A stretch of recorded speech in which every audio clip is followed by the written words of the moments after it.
ერთ-ერთი მუხლი, რომელიც მე მინდა განვიხილო, ეს არის მათე სახარების მე-15 თავში არის აღწერილი არსი ქრისტეს და ფარისევლების კამათის არსი რაში მდგომარეობდა. ძალიან ბევრს გონია, რომ სამწუხარო ძალიან ბევრს გონია, რომ ქრისტე უპირისპირდებოდა რჯულს. ქრისტე რჯულს არ უპირისპირდებოდა. უყურეთ როგორ წერია მათე სახარების მე-15 თავის პირველი, მეორე, მესამე მუხლები. მაშინ მივიდნენ იესოსთან იერუსალიმელი ფარისევლები და მწიგნობრები და უთხრეს: რატომ არ ღვევენ შენი მოწაფეები უხუცესთა ჩვეულებას, რადგან ხელს არ იბანენ პურის ჭამისას? მიუგო მათ პასუხად: თქვენ რატომ არ ღვევთ ღმერთის მცნებას თქვენი გადმოცემების გამო? ანუ პრობლემა იყო გადმოცემების გამო. გადმოცემებზე იყო ძირითადი დებატები. რას ნიშნავდა ეს გადმოცემები? ჩვენ უნდა მივხვდეთ რა არის გადმოცემები. კარგია, ეს არის ბიბლიის ტექსტის განმარტება. განმარტებაზეა ლაპარაკი. აქ არ არის მცნებების გაუქმებაზე, არ გაუქმებაზე, არამედ მცნებების განმარტებაზეა, მიდგომაზეა საქმე. და ამაში დაუპირისპირდა იესო ქრისტე ფარისევლებს. მათეს მე-5 თავის მე-17 მუხლში ნახეთ იესო ქრისტე როგორ ამბობს.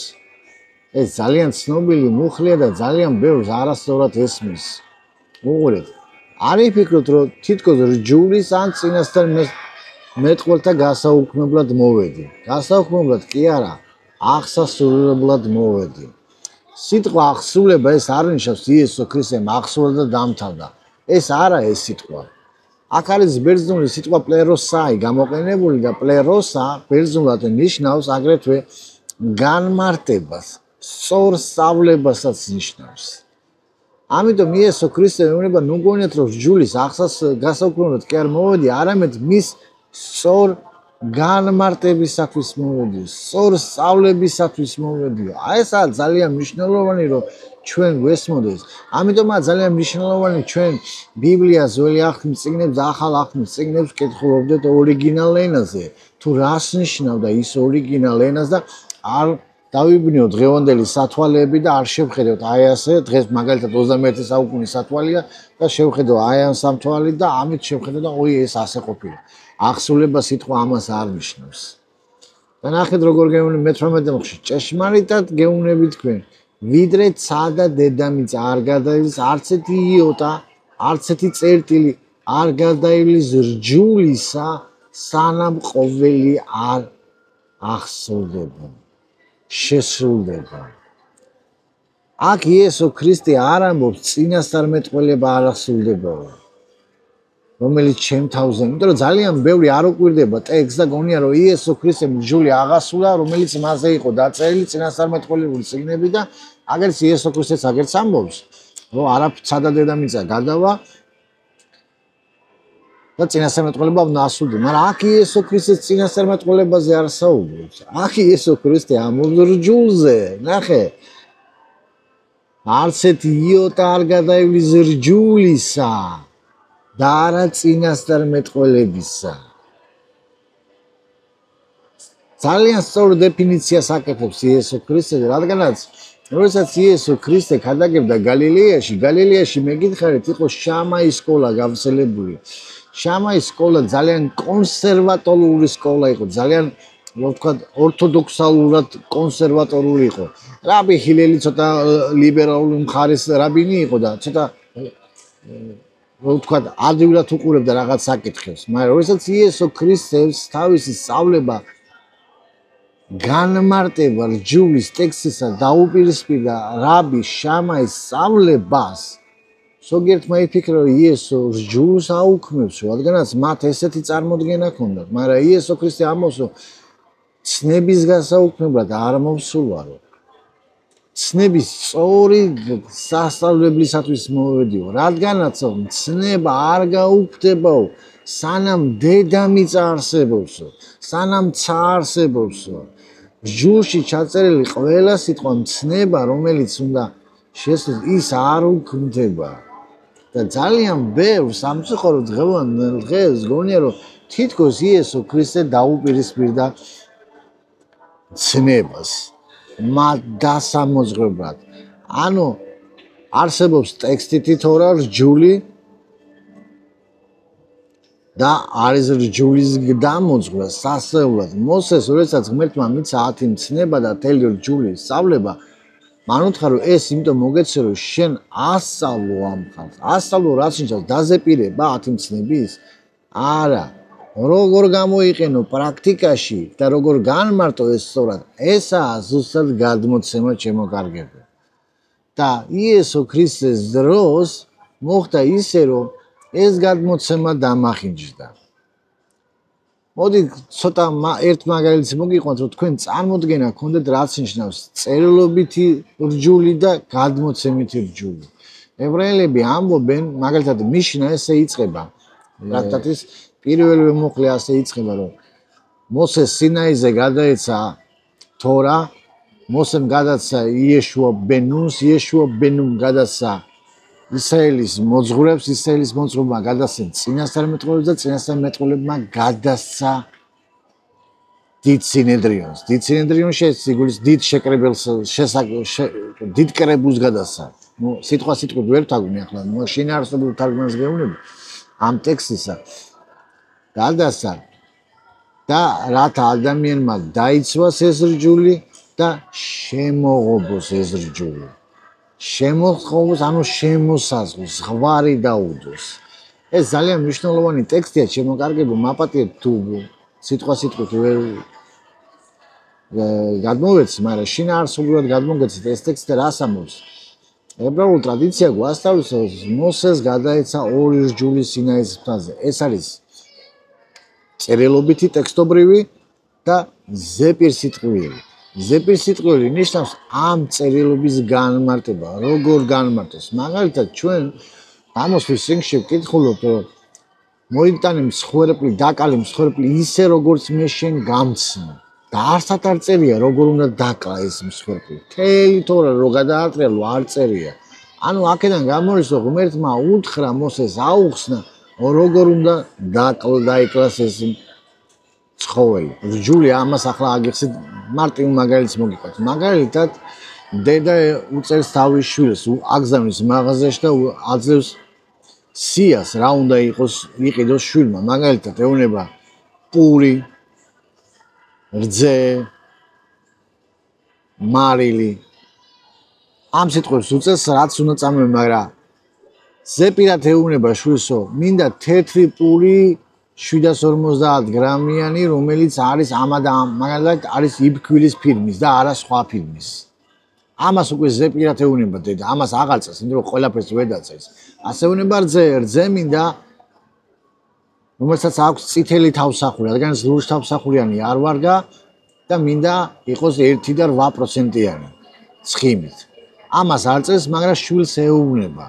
და ასე შემდეგ, ჩემო კარგებო, როცა ეუბნება შვილს ამას ყველაფერს, შვილმა უკვე იცის, მას უწერია პური, ის ხდება, რომ პური უნდა იყოს იბქვილის პური, მკითხულობს რძეს, მან უკვე იცის, რომ რძე უნდა იყოს წითელ თავსახურიანი და 1.8%-იანი, მაგრამ ეს არ დაუწერა, დედამ დაუწერა პური და რძე. ესეა თორაც, ჩემო კარგებო. თორაში არის მოცემული მცნებები, მაგრამ როგორ დაიცვას ეს მცნებები, ამას სწავლა ჭირდება და ეს არის ზეპირსიტყვიერი გადმოცემა. და ეს ძალიან მნიშვნელოვანი ტრადიციაა, ჩემო კარგებო, მაგრამ აქ ერთი პატარა ნიუანსია, რომელიც ჩვენ წავიკითხეთ მათეს სახარებაში, იესო ქრისტე დაუპირისპირდა იმ მცნებებს, რომელიც ეწინააღმდეგება დაწერილ ტექსტს. მაგალითად, მათეს მე-15 თავში ჩვენ წავიკითხეთ, რომ ნახეთ, იესო ქრისტე ეუბნება, რადგან მიუგო მათ პასუხა, თქვენ რატომ არ ღვევთ ღმერთის მცნებას თქვენი გადმოცემების გამო? რადგან თქვა ღმერთმა, პატივეცი მამასა დედასა და მამის ან დედის აუგზის თქვენი სიკვდილით მოგწევს. თქვენ კი ამბობთ, თავისუფალია თუ ვინმე ეთყვის თავის მამას ან დედას, შესაძლიაო, რითაც უნდა დაგეხმარებოდიო. ამით პატივს არ სცემს თავის მამას და თავის დედას და გაუქმეთ ღმერთის ცნება თქვენი გადმოცემების გამო. ანუ აქ არის ძალიან მნიშვნელოვანი ასპექტი იესო ქრისტე რასაც ეუბნება.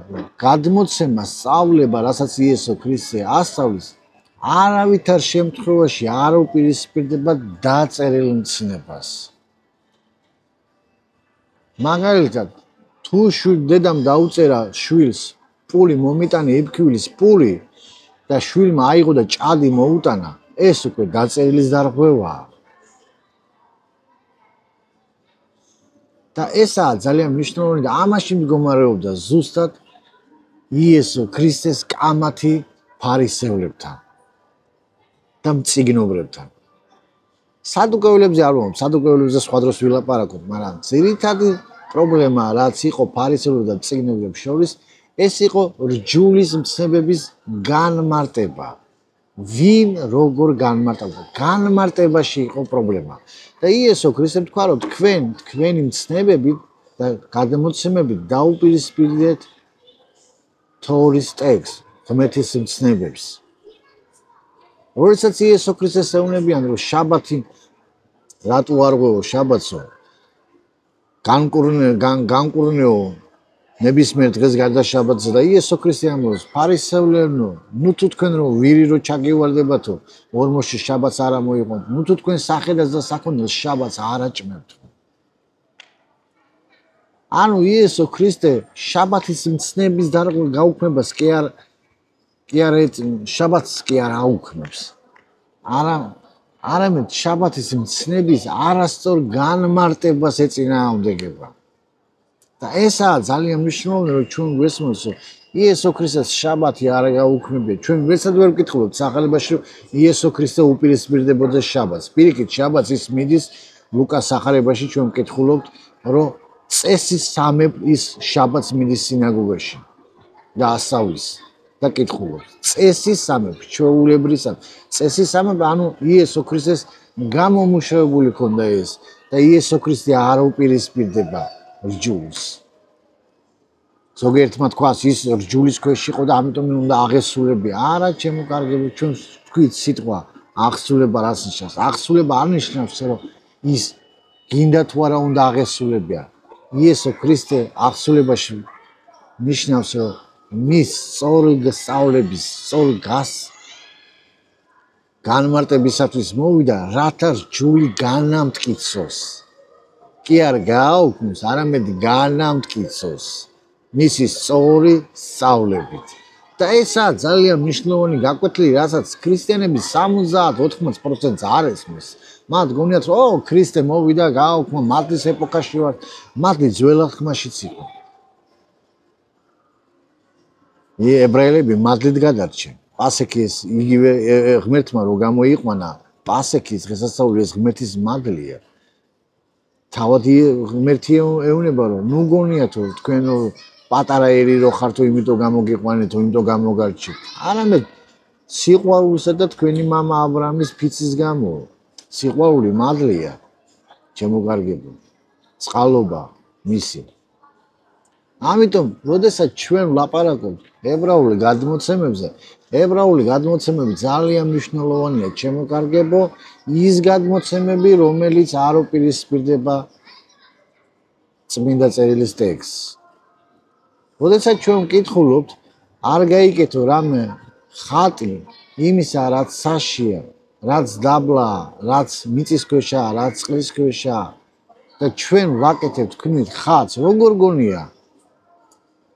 უპირისპირდებით თუ არა ჩვენ ღმერთის მცნებას.